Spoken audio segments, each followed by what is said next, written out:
בשבועות האחרונים פעלנו בהובלת יחידת ההנדסה של אוגדת עזה יחד עם מערך ההנדסה של פיקוד הדרום, יחידת יהלום.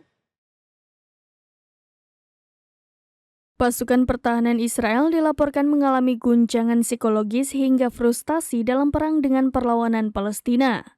Tak sekedar menolak perang, beredar kabar setidaknya 10 tentara Israel memilih mengakhiri hidup.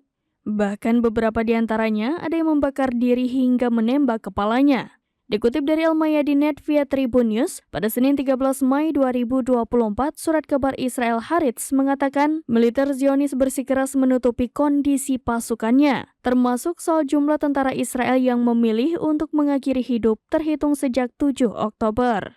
Sejak operasi Gaza dimulai, setidaknya 10 tentara Israel memilih mengakhiri hidup. Tak hanya itu, mereka dikonfirmasi sebagai tentara muda yang tergabung dalam pasukan pertahanan Israel. Haaretz melaporkan bahwa IDF secara tidak terduga harus mengatasi kecenderungan tentara dan perwiranya yang mengakhiri hidup, sebab kecenderungan itu bisa melanda mereka yang bertugas di pasukan militer tetap ataupun pasukan cadangan. Bahkan keputusan mengakhiri hidup itu menghantui tentara yang berusia 30 dan 40-an.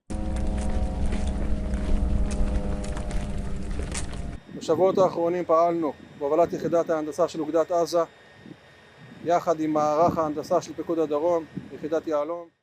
Download Tribun X sekarang, menghadirkan lokal menjadi Indonesia.